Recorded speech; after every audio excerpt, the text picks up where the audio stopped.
Welcome to the Lakers Central podcast, where I discuss the most famous basketball franchise on the planet. Before we get into today's show, make sure you tell at least one other Laker fan to subscribe to the podcast. We're building a community one listener at a time. We're back at it to talk about The Last Dance, most recent episodes. I'm with Mike from OTR, Off the Record Podcast. As always, we're with Dayoud. Fellas, before we jump into this, I want to start with this aspect of the most recent episodes. I think 7 and 8. Jordan's win at all costs mentality. So when we found out, well, we knew already that he had punched Steve Kerr, but Kerr punches him in the chest. Jordan punched him in like the way Jordan rode players. He wouldn't let Horace Grant eat after losses. I think it was within the doc. There are people saying that wouldn't happen today, and my response is, well, Jimmy Butler punked like 3 franchises and no one did anything. Right. So you think Jordan could get away with that stuff today? Jimmy Butler punked the entire Minnesota Timberwolves. He's not Michael Jordan. He also got traded twice, but he got traded once, then signed somewhere else. The Jordan thing, it couldn't work today, and it shouldn't work today. We have a new emphasis on bullying in schools and adults at work. Me Too movement. There's a lot of stuff going on now where that bullying mentality just not going to fly. And, as I was watching it, of course, we knew the stories because we all grew up in the Jordan era. I was repulsed by it. His behavior is just not becoming. And I get it. He's great. He's the greatest player ever. I love him. He's a terrible human being, though, on that level.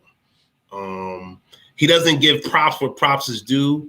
He's just not he's the leaders that I prefer and love are guys like Magic Johnson, where you can still be hardcore and ride, but you don't have to try to demean people and try to hurt feelings. It comes from a very ugly place with Mike. And I guess he's competitive. I guess he's won a lot so he can get away with stuff.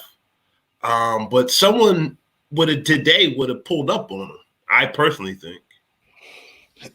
I don't think so. I don't think he could have gotten away with it now, simply because today's players are just they aren't cut from the same cloth. So you would have dealt with a lot of players checking out mentally because here's this dude riding them. Like you brought up Jimmy Butler, but look at, and it's still on a smaller scale, but somebody that's probably a little more, I guess, respected than Jimmy Butler.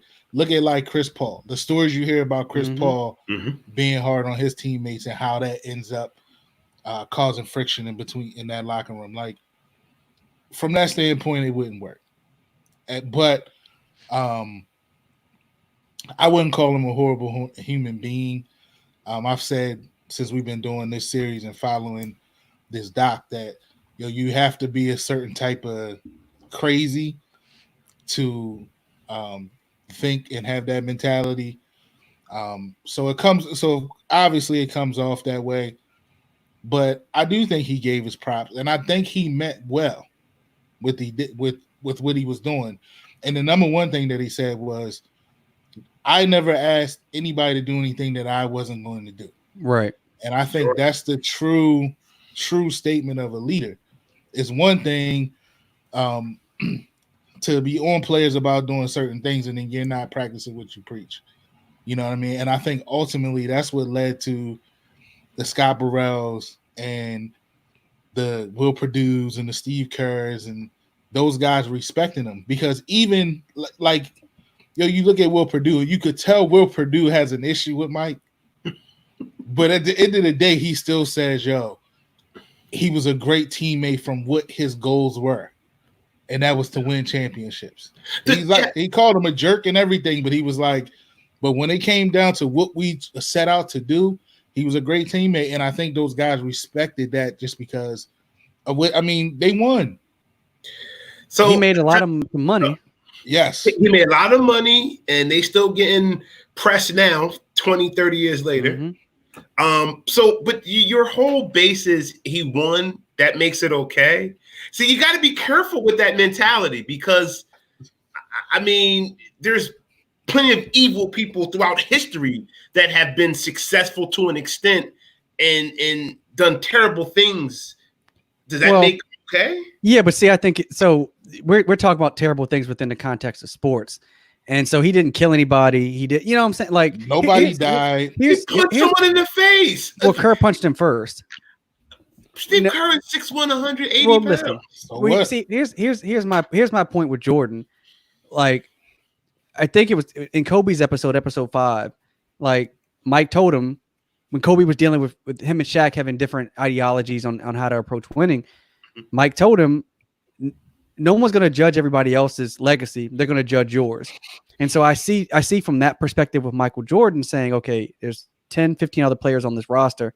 If we lose, everyone's looking at me like I'm the failure. No one cares if Randy Brown didn't win. And so I don't expect you to be able to jump out the gym or hit fadeaways like me. But if I'm going to be at the gym at 2 o'clock in the morning or whatever, then you could give more also. And I do wonder why is Jordan criticized when people celebrate people like Bill Parcells and Bobby Knight, who are known to like say things, you know, come on, they get there. It's the same mentality, dog. It's the same mentality. And you know what? 2 things that came out of that. First things first, with Mike being like that, you have to realize that Mike, and I text you, Daoud, where I'm like, dude, when he started now, when the previews came out for these past week's episodes and they showed him crying, I thought for sure it was going to be when they talked about his dad, right? And it wasn't. I mean, he got emotional talking about his dad, but the crying part came when they questioned him as a teammate, right? Yeah. And how much he wanted to win. Like, that upset him so much. So much. 25 years later, it like crushed his whole psyche. It was deep. Yeah, and it was very deep. And it's like, so listen, you didn't have to be a part of that.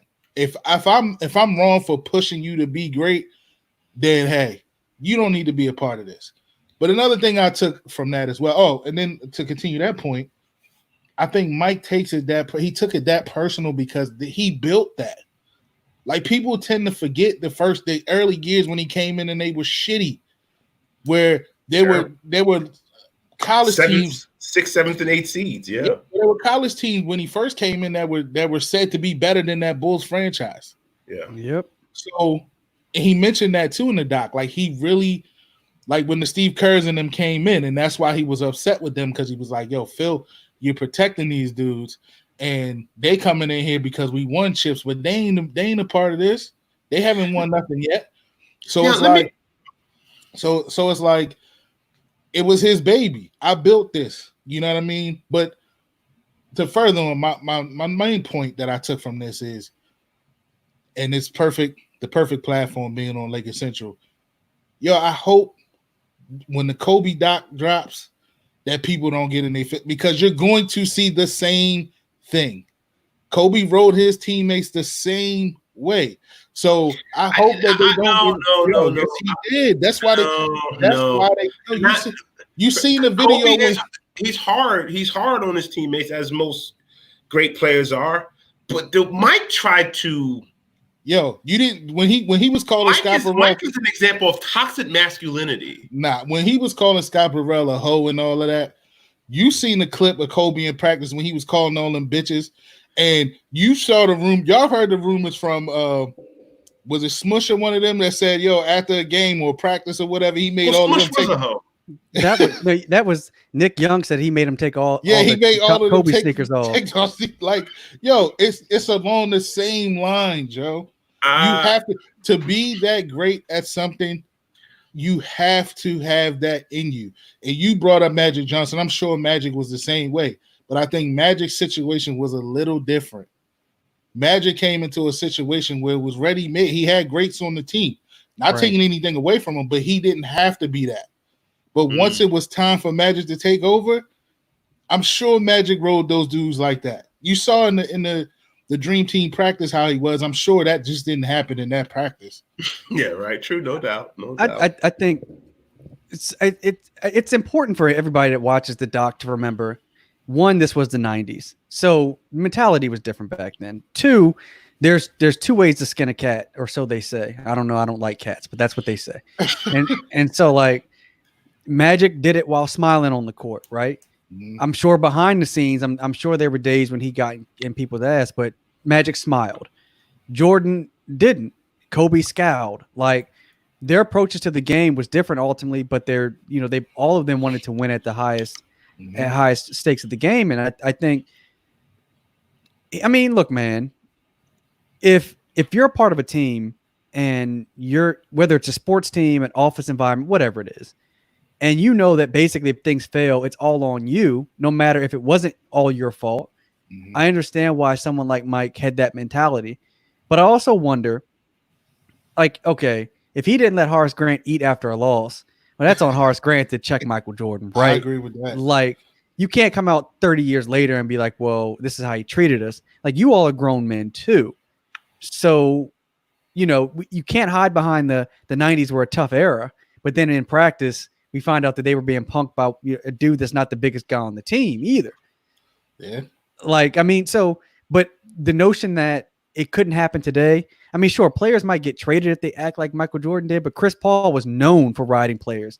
Mhm. And Jimmy Butler called, I mean, what was the practice where he took all like the worst players on the team and went up against like Wiggins and Towns and like shitting on them? Yeah. I mean, there's nothing about today's players that tells me that they're going to all of a sudden stop practice and punch a dude in the face. Some of them might, but by and large, I don't see, like, let's say LeBron was riding Lakers teammates like that. Who's really going to step to LeBron? Like, who really is going to do that? Caruso gripped up. Caruso gripped up. Watch him. I don't see I don't think people would step to him like in a confrontational way, but I think like I said, you would lose players mentally. Like they would check out. I agree. You know what I mean? Like it's just they check out on the smallest things now. Yeah. It's just the way that they are. Like, have the best player in the world calling you a hoe and a bitch. Like Scott Burrell easily could have balled up in a hole and went somewhere like, I can't do this no more. I think he liked it. But also about that, like, we grew up in the 90s. When you played basketball or any sport, there was a lot of things said on the basketball court, on the football. Like back then, people talk like that. Mhm. I'm not saying it's right, but like people hear Jordan say those things and it's like, oh my God, I can't believe he's doing it. Well, that's through the context of 2020 and 95. If any basketball court you stepped on, you were going to hear people cursing at each other, saying crazy things to each other. Like that is exactly what happened. Yeah. No doubt. It was telling. In a way, I was actually thinking like Michael Jordan was the first Tony Soprano. Like he's a nut, man. Like he was great. Yeah, I think all the greats have that in them, yo. Like you brought up the hoodie, Alex. Like he has a win at all cost mentality. Like this motherfucker is filming practices and shit of the fucking Bengals. Right. A team that we don't really even need to scout. Yeah. It's I have to win. What did the Astros just get in trouble for? Didn't they were stealing signs? Yeah. It's like, it's that once it's at all costs. It's no matter what. And I just think like, again, it's a handful of players. The thing that's coming out of this thing for me is I just keep thinking like, who is like that? Who has that mindset? I mean, Kobe's the only one that I think. Today? Yeah, like today, I know I asked y'all this last week, and y'all said, you brought up Russell Westbrook, yeah, and stuff like that. But like, the only player that I can, in recent years, that I can think of that has that Michael Jordan all the way through was Bean. Yeah. If you think about it, but I mean, I didn't have no problem with it. Like it gave me chills watching the practices and stuff like that, because it's like, I'm sorry, can I reiterate something, sir? Sure. Let's say your son grows up to be, 6'7", 215, is a high flyer and jumper. I hope so. I hope so too. At least we get free tickets. Right now, he's in the 90th percentile in height. So we almost there. We're there. When he stay in that 90th percentile, he Right. got a good chance. Everyone's the 90 percentile when they're 1. They get to be 12 though. Anyway. So let's say he has a player like Michael Jordan on his team. He's playing basketball on his team. What would you say to him how to deal with someone like that now? Yeah, is he the best player on the team? Okay, But that can't be. But that can't be. But that is how you get away. That is how you get away with it. You can't be the 15th player on the team and act like that. Right. And the thing is he doing what he asked you? Is he doing what he's writing you about? Okay, well, that's the dude that you want to follow. That's the dude that you want to in practice. You get to sign him. He can make fun of me. He can punch me. Yo, those are just words. I'm not saying. Listen, if he punch you, punch him back. I'm not saying be no little punk, but I'm saying if this guy clearly, if he's trying to make you better, then that's the type of guy that you want to be around. You know, he got a lot of cats paid. Like, look, man, you wonder that Bulls team did something nobody else has done. That's three-peat twice. Mm-hmm. I mean, and a lot of those guys, like you said, like 30 years later, they're still relevant. And without Jordan, they're not relevant. And that doesn't mean that he has a right to mentally and verbally or physically abuse them. But I do think if he physically assaults you, then you need to fight back. Like, I think that's just how that works. And then, like, also, man, if he's getting on you because he's at the gym or he's doing what he needs to do, but like you're hanging out with groupies all night rather than working on your game, I understand why he might have gotten mad with some of these guys. Like, the funny thing is, you don't hear him talking about Dennis Rodman like that. Nope. It seemed like he respected Rodman was wild off the court, but he respected him on the court. On the court, because he knew he was going to give me his all. Right. Like, he was going to run through any wall, get any rebound. They have a mutual respect deep down. Like, really, like, I fucks with him. You know what I mean? He crazy off the court. And it was one of those things, like, you know, Rodman that came out and said, yo, Scotty, Mike, and him, like, yo, they hardly spoke at all. You know what I mean? Like, they didn't speak during the year. All their talking was on the court. On the court, that's it. But you know what I mean? Like you said, it was that respect there. I know he gonna ball. I ain't gotta worry about him. Right. Yep. He gonna give me all he got. It's the Scott Burrells that I gotta ride because you know what? I might need him. And what happened in one of the playoff games? He had 25 points, right? Yeah. Like, it's the Steve Kerrs. Because I might need him. It's the John Paxsons. I'm gonna need him. Like, so you on those guys because you know I need them to be ready at one point in time. It's gonna be a time where I'm gonna need you. No doubt. How did y'all feel about? I know you remember when his dad gets killed, and you're watching it now as an adult, but the way the media tried to say or insinuate that it had something to do with Michael, that it's gambling. Like, you lose somebody, certainly your parent, the last thing you want to hear is, oh, they're blaming me for it or my actions had something to do with it when it didn't. But I feel like the media and some of the guys like Wilbon and then they talk about that time. They recognize that they overstepped their boundaries covering Michael and his father, but they still do it today the way they cover LeBron, the way they covered Kobe. They still overstepped their boundaries. One thing about that, before we get on to like how they covered him, his father's death. I was looking at some old articles Sunday. I think the one of the kids is asking for a new trial on the pill, or he asked for one previously. There's some fishy holes in that story. It's a lot of fishy holes. He went missing, and they didn't file a report for 11 days later. That's kind of I don't. Well, who didn't file a report? His family or the police? Family. Because in the documentary they said 24 hours that went by and they started reaching out to law enforcement. Well, this on the Charlotte Observer, it said 11 days had passed before they did an official missing persons report. Well, so let's say something fishy did happen. I mean, is that for the media to insinuate something that they don't, something without basis or fact? Like, we don't know what really happened. All we know is, at least according to reports, they found his car. They later found his body. He had been killed. They said it was a couple teenagers. I think it was teenagers. They said that robbed him. He was driving a red Lexus, so he pulled over on the side of the road. I mean, what if something fishy did happen, but the family wants to keep it private? That is the family's right, isn't it? It is, and that was in what, 1993 or 4? In today's media cycle, in today's Twitter world, in today's was that 90? I thought that was 96. No, 93. No. Remember, he retired. Yeah. Right. From 93, 94. Right. In today's world, that's for celebrities, that's just not. TMZ will have the story before it breaks. Yeah, And but that's not right. You know what I'm saying? Like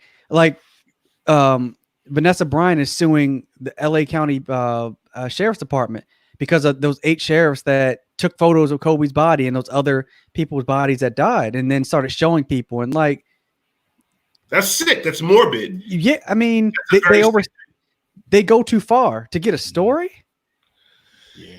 One clicks. It's the world has changed. The world has just it's more instant. But it's changed because of Michael, right? I mean, he's one of the reasons. He's one of the big reasons. Totally. Yeah. I think OJ is actually probably the biggest reason that media has changed. That trial, the sensationalism of that trial changed just the way we think about media and court cases and stuff like that. It's still the most pivotal moment of the last 30 years, in my opinion, the OJ trial. Yeah. What? Go ahead, Mike. No, I mean, Daoud had sent me that article, and I think I responded to him like, listen, by no means do I think. I mean, let's just think of the family, the typical family, as anybody's family, right? There's always no family's perfect. We saw the Cosbys, and that's probably the last perfect family that we've seen, right? We saw how that turned out for Bill, huh? Yeah. So, like, the way I took it is, if it is true that they didn't report him missing for 11 days, like, you know, in the doc, Jordan said, he would go to visit friends for a week or so. So to me, what it sounds like is maybe him and Mrs. Jordan might not have been, at the greatest point. Maybe, and this is all speculation. This is all me formulating an opinion, but maybe it was him. Maybe he was doing his thing or whatever, and he would leave for a time, and he was doing his own thing, and nobody bothered him or whatever. So maybe they thought this was one of those moments. He'll come back when he come back. You know what I mean? But I mean, I get it. Like, I get it. I mean, if that's what happened, but I don't. For it to be, I know it's tough, and even for somebody as mentally as strong as Michael is, like, for someone to paint, and the whole world at that time is painting you and looking at you as the cause of your father's death. That shit is tough. That shit would be hard for anybody to handle. So it was foul. And I think like you said with the OJ thing, I think where it kind of brought the two together is OJ thought he was untouchable until all the, you know what I mean? And then once the media turned on him, then he became Black OJ, right? And I think, Mike at one time, sometimes you kind of get naive when you are on top of the world. And I think Mike thought he was untouchable until the gambling shit happened and things like that. And I think it really hurt. I think it really hurt him to his core that anybody would take a jab at him because of who he was. He had started off being this big superstar. Untouchable, squeaky clean, beautiful image. I mean, you looking around, if you're Michael Jordan and you've won 3 championships and the league has grown in popularity beyond anyone's dreams, partly because, Magic and Bird is the foundation. Michael takes it to a crazy next level, right? Mm-hmm. The sport itself, all the journalists around you, the businesses, everyone's eating because you're Michael Jordan. And then for people to turn on you and start writing articles, books, saying that you're only relevant because he's Michael Jordan. So I feel like for him, it might have been, you guys really can't cut me a break. Like, right. My family's going through something. Like, they went too far, man, and they still do it today. And I think I don't remember who said it in the documentary, but they end up, I think it was David Aldridge that said, he was talking to, I don't know if it was Pippen or someone, but David Aldridge says before Mike retires, like, the media is going to drive him out of the game. Mm-hmm. And he takes that time, and it was It was Huh? Magic. Magic said it. Yeah. I mean, like you said, it sucks. It's just kind of part of celebrity. It's one of the reasons that one of our good friends probably went crazy, Kanye West. No, he's your good friend. He's not a friend of my show. That fame and that pressure, it's got to drive people crazy. And Michael Jordan, he was the biggest. He's the biggest. So yeah, those two. Now speaking about those 2 years off, even though I know Alex doesn't like the Twitter cut trade or whatever. I hate it. What's it called? Cut trade or it's a start bench cut. I hate that damn start memes, bench man. cut. A lot of speculations going on, like that the Rockets. I saw Big Shot Bob came out and said the Rockets, doesn't matter if Jordan would have retired or not, the Rockets would have won those 2 years. And the only reason I would have seen the Rockets win if Jordan was still playing is because winning 4 in a row. I mean, 3 takes a toll, obviously. That's why only 3 teams have done it. I just think the Bulls may have been worn down, and that might have been what allowed Houston to win. But Houston had to go 7 games against the Knicks. Yeah. So I mean, I just don't bet against Mike in those types of situations. He just would have willed to win. Like we're just going to win. You trust Kenny the Jet Smith guard Michael Jordan in the finals? You saw what he did to Gary Payton. Oh, that's a good one. What's your guys' thoughts on that? I mean, they said Mike was like, Gary Payton asked for his sneakers after game 1, and that's when Jordan knew he had it. Yeah, like that finals though was closer than a 4. Like it was a close. Sean Kemp was unstoppable, and I wish they would have showed more because they focused on Gary and Mike, but Sean Kemp was a monster. God, he was a monster. He was the second best player on that court. Whoa, dog. Hold up. Pippen's. God, don't get me started on this. Hold up. But Kemp was balling. Like I think that series got Kemp that $100 million contract eventually from Cleveland. Yeah, from Cleveland, when he became, Marshmallow Kemp. I love that Seattle sign said legalize Kemp. That was so groovy. That was funny. Yeah, but I just think I think that's the greatness in the doc, like watching their reaction to what other players say. Like, they gave him the iPad to look at what Gary said. And, he like busted out laughing. Like, like, all right, I had no problem with the glove, but like, I mean, it was a different look. And anytime a coach makes an adjustment, I think it will affect you. Sure. But see, that's also another part about Mike. Why couldn't he just be like, yo, that was a good adjustment. GP played good those 2 games, but we still won. Because he's feeling like that's not why I had a bad game. Like his brain just like, yo, it's not on no one else. It's just me. I messed up. And it's like, and you know what? I think he may have leaned that way. But I think Gary went too far. I think Gary messed that up when Gary said, if we'd have did this early on in the series, it might have been a different outcome. I think that totally took Michael's mind like, oh, nah. Yeah, that was a wild time, man. That guy holds grudges, man. He holds grudges like I've never seen anyone. Hey, man. I was watching that, and I looked at Shanae, and I was like, I hope to be as petty as Michael Jordan. And she said that I am, but it's almost uncomfortable holding that grudge that long. Like what was the Sports Illustrated thing? When they told him when he was playing baseball, they said, "Bag it, Michael." He's never since. You know how much money that probably cost Sports Illustrated? That dude doing that. Oh, the guy, he had to go. The guy who made that cover, you're going. Mm-hmm.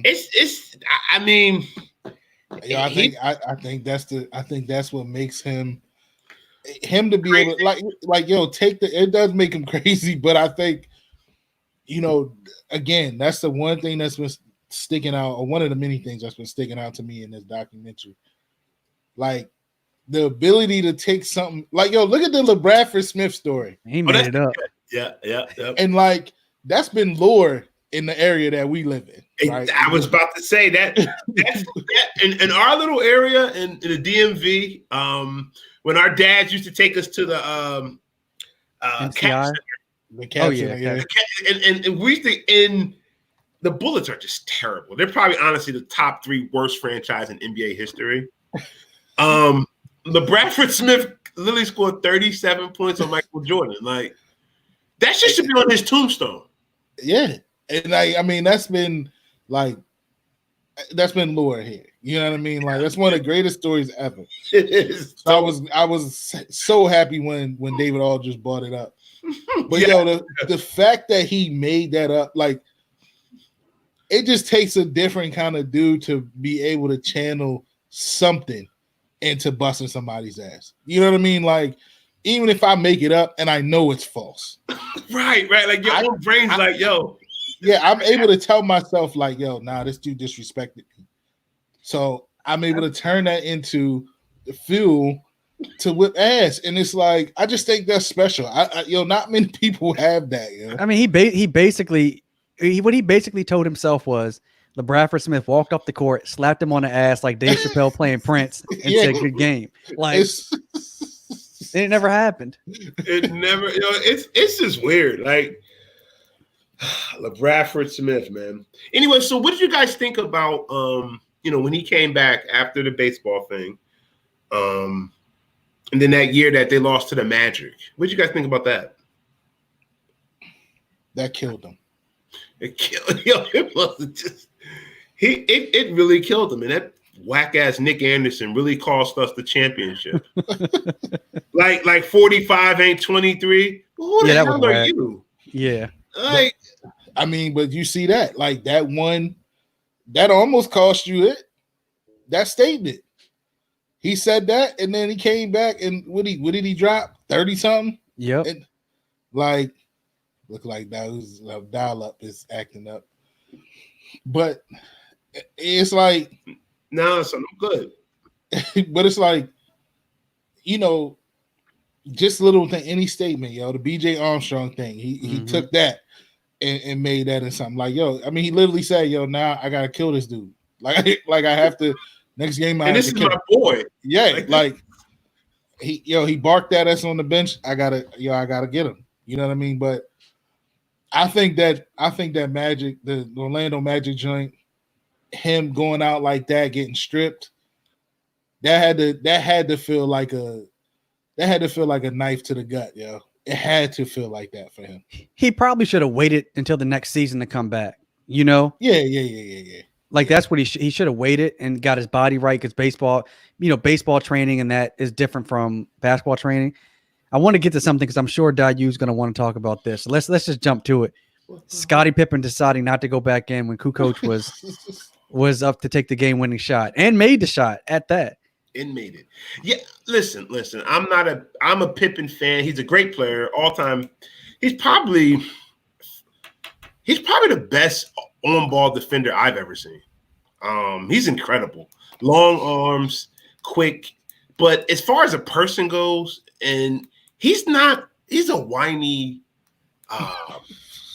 he's a punk. And I don't mean that in a bad way, but he's like that move right there to not go into the biggest game of the season because you didn't get the last second shot. It's going to haunt him, and it should haunt him forever. That was a punk move. And Phil Jackson, the greatest coach ever, really handled it right, and he didn't alienate him. He didn't berate him. But I think he even lost some respect for him on that note. You don't do that on no cost. What would lead him to do that? And this is his MVP type season. I'm over it. He's a punk. Listen, Scottie Pippen is my favorite player of all time, right? I am not by any means justifying that move. Like when it happened, I remember it happened and I couldn't believe it. Mm-hmm. I knew that it would be something that would be talked about forever. I've had arguments about this since then. But to be second fiddle, right?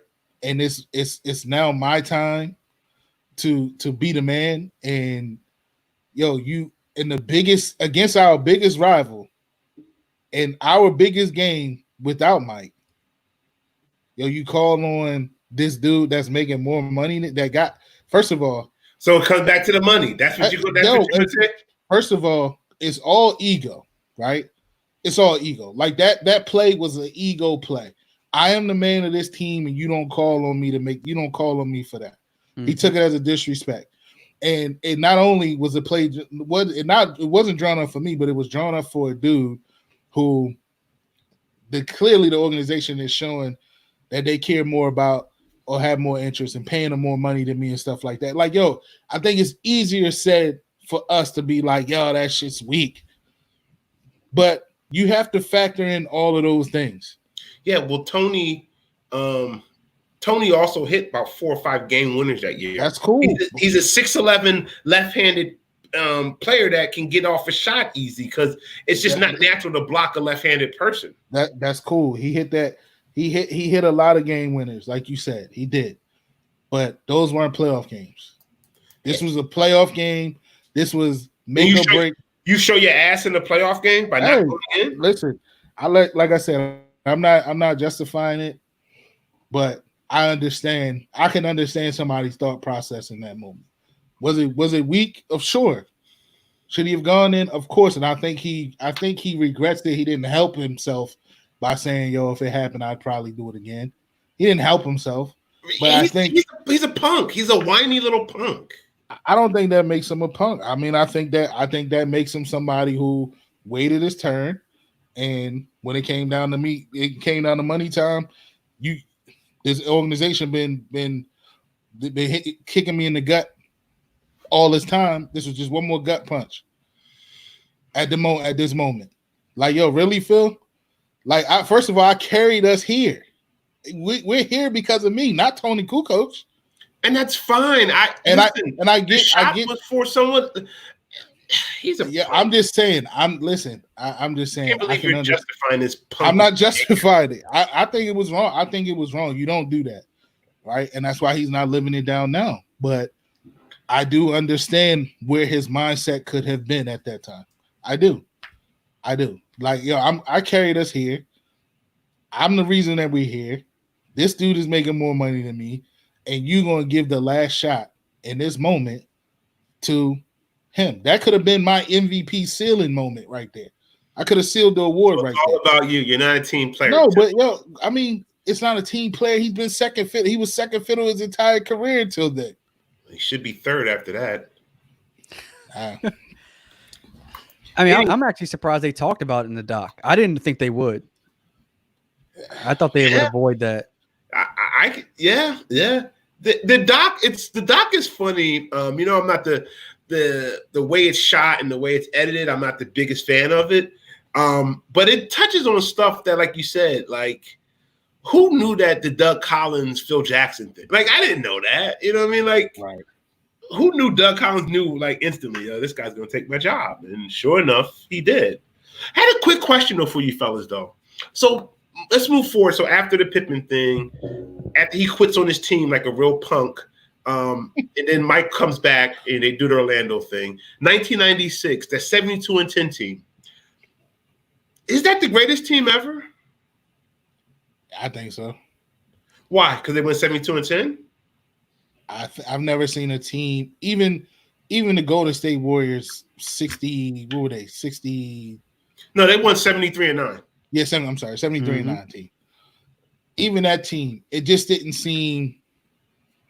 It didn't seem as effortless. I don't know. I mean, they was winning games easy too, but they won what 25 straight start the season. But I never seen a team like before that 72-10 team. Like, I mean, just blowing through every. I mean, like you saw the part when they said Pippen looked at the schedule and was like, "Yeah, we could win 30 straight. we might not lose for 2 months." Like, I don't know. I just a team clicking on all cylinders like that. That I've never seen it. I've never seen it like that. Never. What do you think, Alex? So to me, the 72-10 Bulls are the greatest team of all time, and I mean, I happen to have the 72-10 Jordans right here, so I do believe. Shout out to Mike. Hopefully, I get a sponsor. But holla at him, Mike. Holla at him. Look, man. I think they're the greatest team of all time. Now, look, Had the Warriors completed the championship season, I'm calling them the greatest. And I'm looking at the best records, the best 15 records of in NBA history, right? Right. So the Golden State Warriors 73-9, they don't win the championship. The Bulls are number 2 at 72-10. They won a ring. 72 Lakers, they go 69-13. They won a ring. The 97 Bulls went 69-13. They won a ring. 67 76ers, 68-13. They won a ring. Yep. The 73 Celtics, now they went 68-14, but they did not win. But then the 86 Celtics, they won a ring. 92 Bulls won a ring. The 2000 Lakers won a ring. Like all these teams that had the best records of all time completed it. So if you don't complete it, I mean. Now, how much stake you guys put in when the 96, when Jordan came back, it was a weaker league. You had an expansion with Vancouver and Toronto. So was it a weaker NBA? Maybe. I don't think so. Listen, look, man. There's no more weaker NBA than what we have right now, and that's no disrespect. I'm not saying the players, but from an expansion standpoint, I think there was at that point 23 teams. 23. I think it was 23 teams back when that season happened. Now there's 30. So like, it would have been harder no matter what. Even if it was an expansion year that year, it was still going to be harder than it is now.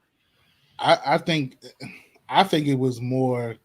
I think you had more talented teams or better teams at that time. I mean, you had teams that were clicking, teams that aren't even close to that now. Pacers, those type of teams were solid teams that you didn't want to, you know what I mean? Right, I just feel like top to bottom, the NBA was better at that time, which to me makes it even more impressive. I mean, Seattle, which ended up going to the championship that year, like, I mean, that Nets team, that Nets team that was the AC that they played in the beginning of the playoffs, like, they were okay. Like, they weren't like that Nets team that was the AC then probably would be a 4 or 5.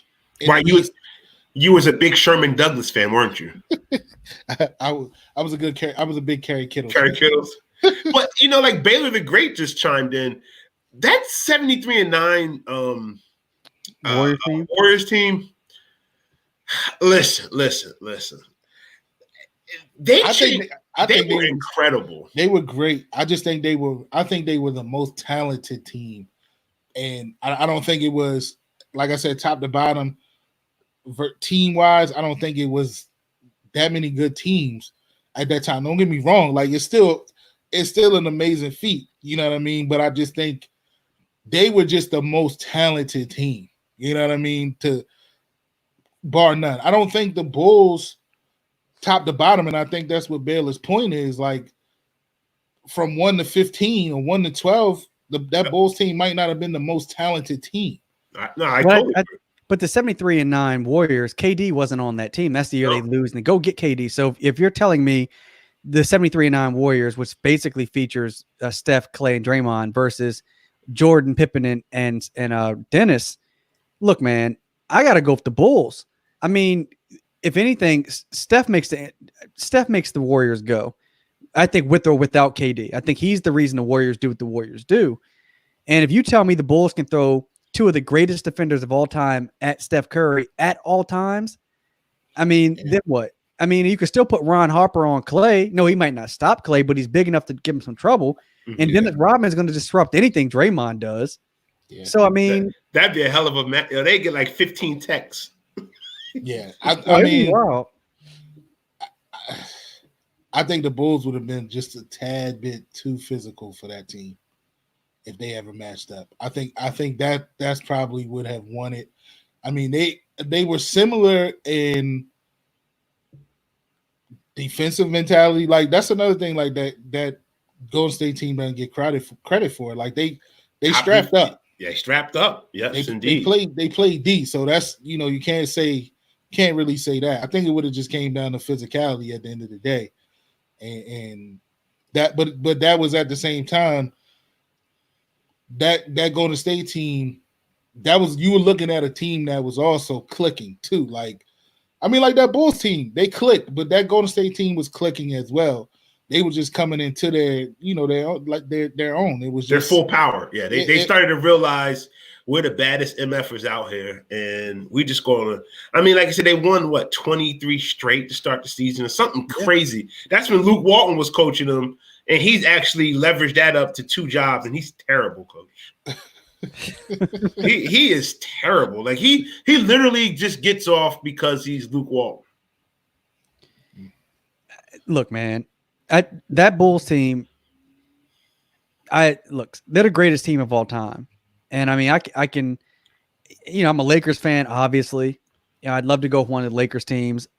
I've said many times before, I think if Jordan stays in the league past 98, I think by the time he runs into the 2000 Lakers, the Lakers might sweep them. I'm saying it is what it is. At that point, that's prime Shaq, and Mike's went that would have been maybe 7 or 8 finals for Mike. I guess that's too much to ask of anybody at that point when they're running into the next guy up. So, but that Golden State team, now we're talking a Golden State team that adds Kevin Durant. That's a different ball game. Yeah. I mean, that's just too much for everybody. That adds a whole nother layer to like that. That was 17, 18? Yeah. Damn, that was a good team too, man. I mean, I'll take, I'd love to see Scottie match up against Kevin Durant. Kevin Durant still got 4 or 5 inches, but I'd love to see that matchup. Right. But then at that point, you're putting Jordan on Clay, I guess. Maybe Steph at certain times, but it's too many people for them to guard. Yeah. Yeah. No, I agree. I don't know. I mean, listen, I would love to see it for sure. But I think would you throw, let me ask you a question. Would y'all throw Dennis Rodman on KD at all? I think Pippen. Rodman might get in his ass. Literally. I would still put Pippen on KD. Yeah, I would start with. You know what I would actually start with in that matchup? I would put Pip on Steph. On Steph. I can see that. I would put Pip on Steph. I would probably put Harper. I put Harper on Clay. I'll put Jordan on Clay. And KD, listen, we got to jump that motherfucker. Like we all got to play him. We all got to play him. But you don't trust Tony Kukoc guarding KD? No. He will. KD will bust his ass. He would crush. And then someone like Luke Longley, he couldn't even play in this series. Yeah, they would just go small with Rodman. Yeah. You could add Kukoc at the 4 and run Rodman at the 5. Yeah. Yeah. I mean, I see what you're saying, Baylor, but like you got to realize, like Pippen at that time, like he was more of he would be more of a distraction in a fucking gnat to somebody like Steph at that time, just off of his size alone. Like, yep. That's what they would do with Pip. Like Pip, he would pick up smaller full players. Court. Yeah, he would pick up full court, and that's what made him. That's what just made him such a weapon defensively. That you could do that, and because Steph at that time was what was making that team go before they got KD. If you think of that 73 win team or whatever, but you put a Pip on him to give him, to make him work for what he's going after. That could cause problems for that team too. I think KD, no matter who you're gonna put on KD, he gonna get his bucket. He getting his 35 and 12. Yeah, just he gonna get straight up. He gonna get his bucket. This is the same way on the other end of the court. Who playing? I mean, Clay is supposedly the best defender on that Warriors team. Jordan gonna give him 40. Either way, Jordan gonna get his 35. You know what I mean? It don't call him a hoe. Yeah. Let me ask y'all this. The last 2 episodes, I'm assuming it's going to focus on the Bulls' final 2 championships, right? Right. You think we get a Karl Malone sighting interview in this documentary? I sure hope not. I know they definitely did interview Stockton. I definitely know that because they did that like maybe 3 weeks ago. Because remember, this doc wasn't done, but Karl Malone, golly, I can't stand him. He's actually one of the worst human beings I've ever seen play basketball. In saying that, motherfucker was great. He was incredible. He had that little that mid-range jumper. And then I used to like when we used to go to the courts and play. I used to mumble at the free throw line like Karl Malone. Y'all remember that? If Malone, if the Jazz beat the Bulls in back-to-back years, how do you view Karl Malone at that point? Greatest power forward ever. Shit, he's number 2 now with no rings.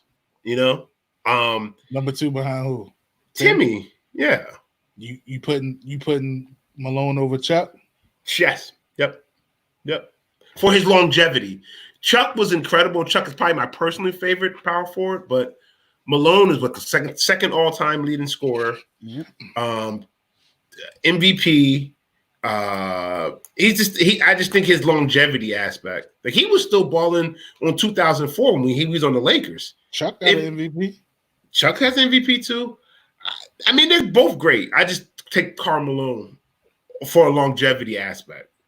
I don't know if we see a Karl Malone sighting, maybe, but so I was watching after the show on Sunday. I was watching Jalen Jacoby. Yeah, and did you see the guy, the director of the doc?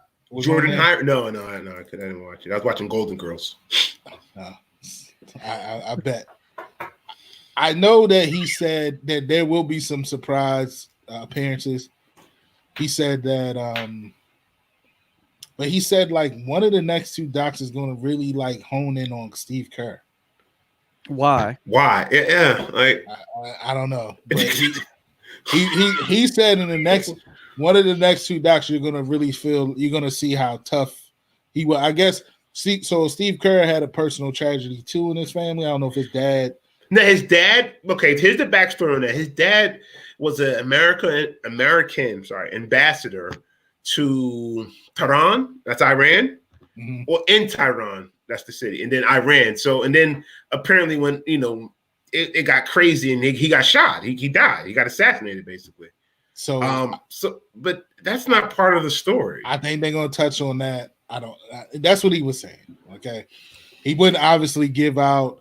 He did say he has footage from Bird that whatever Bird says, he's surprised that he feels like the Bird clip is going to like shut down the internet. Is what he said. So something Bird says either about Mike or whatever that he feels is going to shut down the internet. Wait a minute, is this guy hot taking us to death, Holla? What'd you say? Is he hot taking us to death? It sounds like the producers like giving us these hot takes. Like I'm just telling you that. So no, I mean, if you don't see Malone, don't be surprised. He didn't mention Malone, but he said there would be some more appearances that he didn't want to name. So I don't know. That's what he was saying. The final 2, but then they asked him about will we get more episodes past 10, and he put his hoodie over his head. He's like, I don't know. So I think the Netflix joint is probably the Netflix. Yeah, it's doing 6 million viewers. Like it's the biggest doc ever. Like they could honestly run 23 of them. Yeah, and he also said that like the last episode 10 ain't done yet. He was like, he got to have it done by the end of this week, or they're gonna rip his contract up. So wow. And that's why they're glossing over so many things that they're just the time. They're just kind of back to the wall. We got to get finished this shit because that check cleared, and we got to do this. So. And he mentioned that. He said, they asked him like, what were some of the things that were left on the cutting room floor, and he was like, matter of fact, so when Jordan came back, right. What, wearing the 4-5? When he came back wearing the 4-5, okay. And he said they wanted to, for time's sake, they wanted to skip to the double nickel game in the Garden, which they did. But when Jordan saw the rough cut, Jordan called them and was like, nah, there was a game in Atlanta that I bought out, and that was the game that let me know that I was back. He was like, so that needs to be in there. And like, that's why that game made it. Because of that. But he was saying it was a couple instances where Jordan would call after seeing rough cuts and be like, nah, you gotta talk about this, or you gotta mention that. So how does that even work that the subject of the documentary is telling you how to put it together? I mean, he did say, like he said the suggestions were like key points that everybody has liked. So he was like, yo, it worked out because he said purposely he hired, editors that were not basketball people. Okay, right. So that they would, you know what I mean? And like be objective a little bit and do it like a story as you would. Right. And he said like there were times where, he stuck to his guns. Mike wanted this or the editors wanted this, and he would say no. But then he was like, yo, it was time. The editors was like, nah, like Mike, I agree with Mike on this. We should show this. And that's how it is. So he said he didn't feel it was a lot left on the cutting room floor that was, that would swing the doc, but he said, for time's sake, they had to cut a lot of stuff. I mean, they're providing content when there's no sports. I mean, so the doc's doing numbers. I think when Netflix gets their hands on it and they add their version of it or whatever, that'll do numbers. And I mean, it's Jordan's doc. If he wants to call the director or the producer and say, you should add this also, and he certainly has that right. I mean, I know some people are frustrated. Maybe frustrated might be the wrong word, but some people don't like that the documentary is basically shaped through Jordan's eyes and narrative. But I mean, it's his.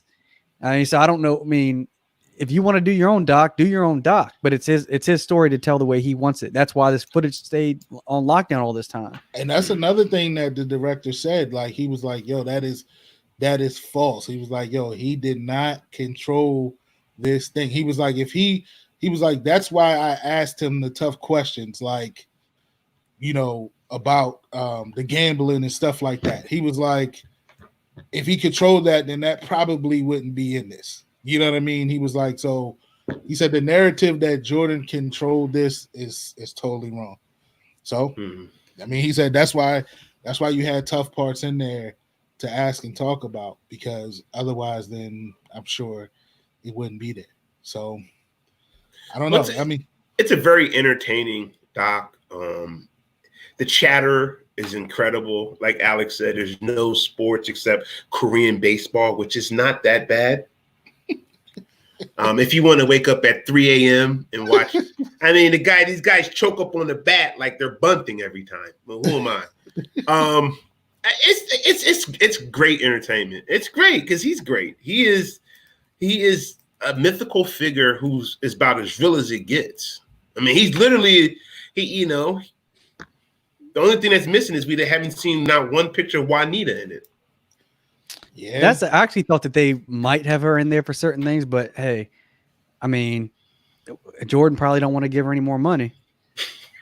What, you think 180 million is not enough? I mean, maybe she didn't want to be a part of it.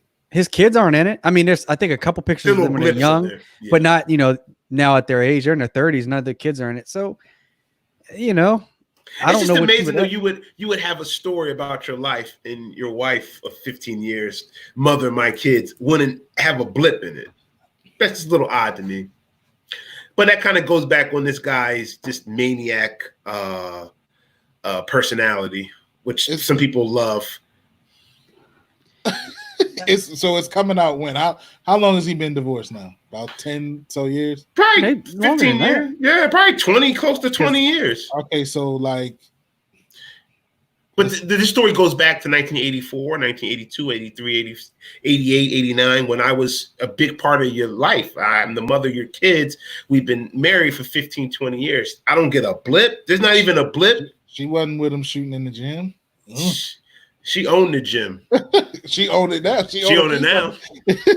I mean, for all we know, she may not have wanted to be in it. Right. She might enjoy being in the shadows, right? That's true. That's true. I see that. I mean, who's seen her since then? To be honest. Yeah, she dipped off. I mean, the kid, and then to be honest, like the director was saying, like he has a better relationship with Jordan, one of Jordan's sons, than he does with Jordan. Like he's like, yo, we not text buddies or anything like that. So it's like he talks to his son time to time. He can exchange a text with him, but he's like, I can't just text Jordan, or he's not just texting me. Yeah. So it's another thing that kind of jumped out to me. That Jordan would drive to all these games. Yeah, I was thinking that too. Like as big as he is, like A lot of players do that though. Even the big. I mean, I know Kobe took a helicopter to Staples Center games, but most players don't take helicopters. yeah. I don't. LeBron When doesn't. did you? When did you be like at that point? Like, let's say we play in LA, right? Like, I'm taking like a cab or I'm not driving to no game. Like, I'm trying to get mentally in my flow. He did have a driver though, the white dude that they was labeling his best friend, the dude George or something. Yeah. Like he was his driver. So that's what I mean. Like I'm sure he enlisted him when it was time to champagne and campaign. You know what I'm saying? Yo, like, and that's another thing. Like, the amount of cigars this guy smokes and coffee he drinks, he must be such an amazing athlete. I mean, he's smoking a cigar like before practice, and then they in practice swinging the bat like a Cohiba. I'm like, bro, I smoke one cigar and it's like I'm ready for bed. Like I can't do anything. It's insane, man. That guy's insane, man. Well, there was a meme about like how how LeBron spends $1 million on his body, $1 million on his year, $1 million a year on his body, and Michael Jordan smokes cigars before and after games. Yo, honestly, like I was telling my wife, I was like, yo, do you know how like much a coach like it should just it relaxes you so much. You really want to go to bed, and he's playing ball. It's insane, man. So that's why one thing I do want to ask y'all about. You think they're going to touch on the flu game? Whoa. What was that quotations? Well, they said he was hungover? You know, the rumor was that he was hungover. You know what I'm saying? Hey, I'll tell you what. If he was actually hungover and played like that, that's more impressive to me than the flu game. Right. Totally. I hope they gotta touch on it. They have to touch. See, I'd rather spend the 15 minutes on that than Steve Kerr. No offense, Steve Kerr. I think that's what they said. It's gonna be a good 10 to 15 on Steve Kerr in one of these next episodes. Why? What? Like, I mean, Steve hit one of the biggest shots. He hit a big shot. They didn't get 15 minutes of John Paxson.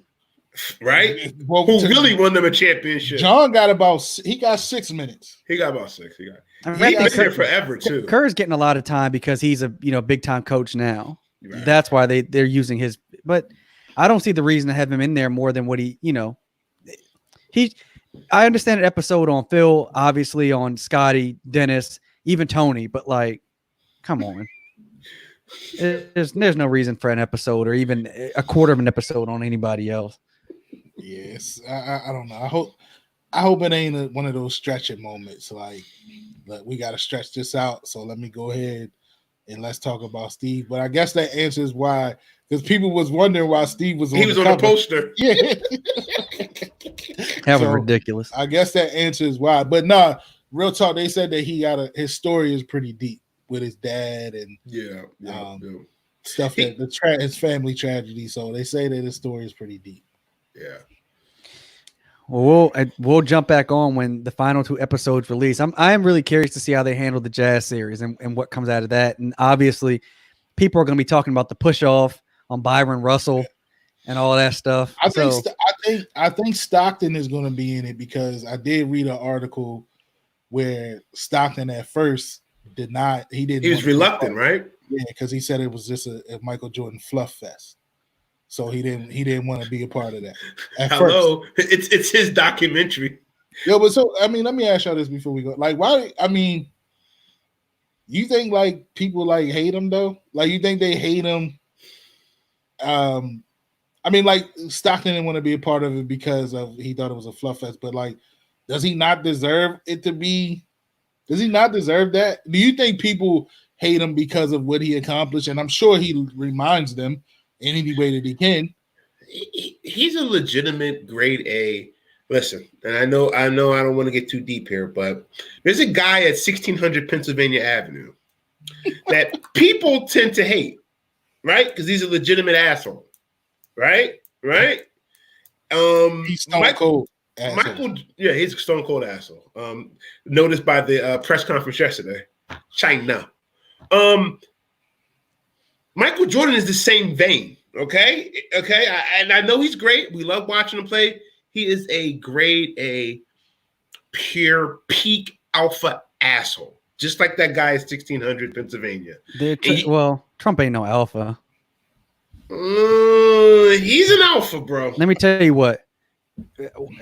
Obviously this is off topic, but the Supreme Court is hearing a case on if they're going to make him release his tax returns. Right. The only reason he doesn't want his tax returns released is because he's not as wealthy as he tells everybody he is. That's why he doesn't. Sure. And the Supreme Court's going to turn down that case 5-4 because he put his own judge. Right, he did, which is brilliant. Jordan, Tyson, Michael Jackson, Ali, like those guys can say they were literally at the top of whatever they did. The dude in the White House ain't at the top of nothing. He's not. Well, wait a minute. I don't want to get too deep here.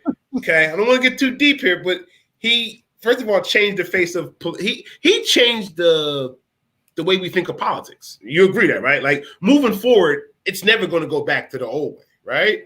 Like the game has changed, and he changed the game. So the establishment changed the game because of a black man being in the White House. That's the reason. I'm with you, bro. But whatever reason, the establishment also could have kept it as a woman, right? They could have did Hillary Clinton. He won. Look, man. The country can front all they want. The country doesn't want a woman in the White House. They can front all they want. They don't. What's the connection between him and MJ? We can move that. We can move this topic. They're both peak. They're both peak assholes. I don't think a lot of people like them. They have yes men around them. They're just grudges. Look at the grudges this guy's holding. I think for Jordan, I think he wins 6 championships, right? So think about the players that he literally stopped from winning. I think that has a lot to do with it. Barkley would probably have one. Gary Payton would have at least one. Malone might have 1 or 2. Ewing might have 1. Like he knocked off all his contemporaries. And so I think it's that why maybe some of his contemporaries don't like him, but also, man, there's a jealousy in that he ascended to a level that the rest of his peers didn't outside of Magic. And I think it's easier for people to like Magic, 1, because he smiles, and 2, because he has HIV, or maybe it's not traceable. Whoa. Listen. No. Yes, listen. That is no one.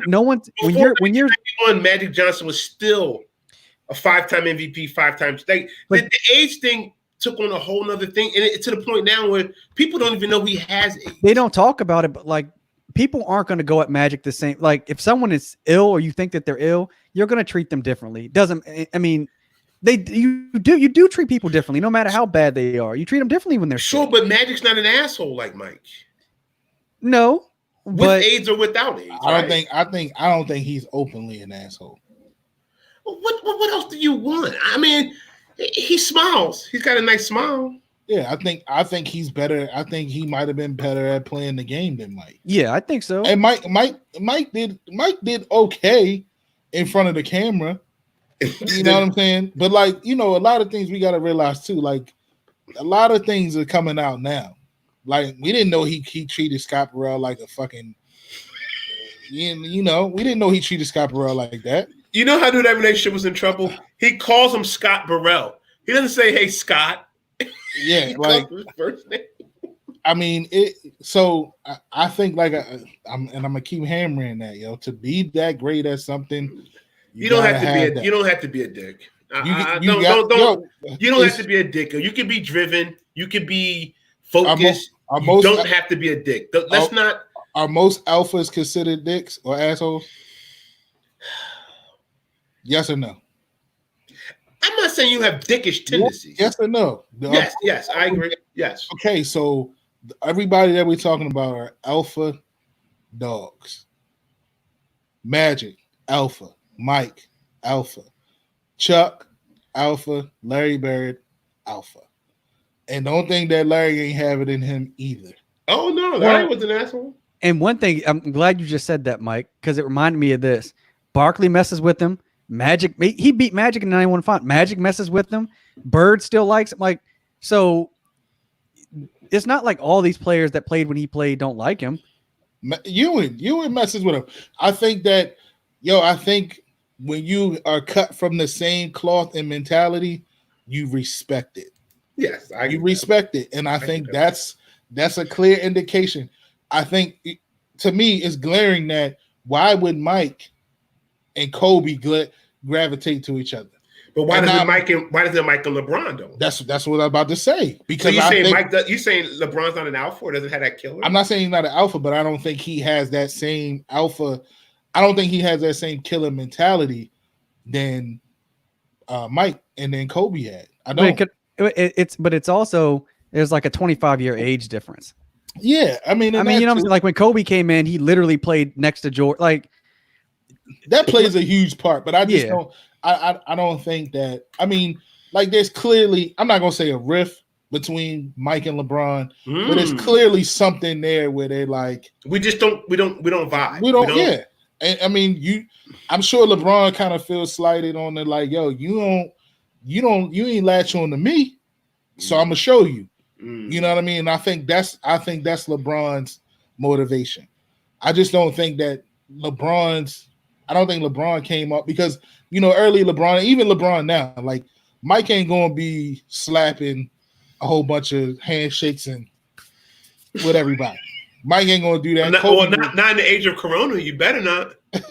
Kobe wasn't gonna do that. I just think that they just were they were just on the same wavelength, and I think that's ultimately why you respect that. That's those people hang with each other because they're the same person. Could well, all right. We'll do this next week. I'll put on my notes. We'll get to this next week. A fun discussion as always. We'll end it at that. We're gonna have plenty to talk about next week when those final 2 episodes roll around anyway. So I'm sad, yo. Why? I'm sad that it's gonna be it, yo. What we gonna watch next, yo? What we gonna do now? Huh? I see they talking about a Lance Armstrong 30. Oh, they got a Sammy Sosa one when he looks like a vampire. Sammy Sosa, like, come on, yo, just drop another like 6 or 7 episodes of this Georgia joint, yo. You can stretch it. Oh, you bet, right? Appreciate everybody who's tuned into the live stream. Everybody that will hear this on the podcast. We're gonna jump out of here. So until next time, folks, we're out. Peace.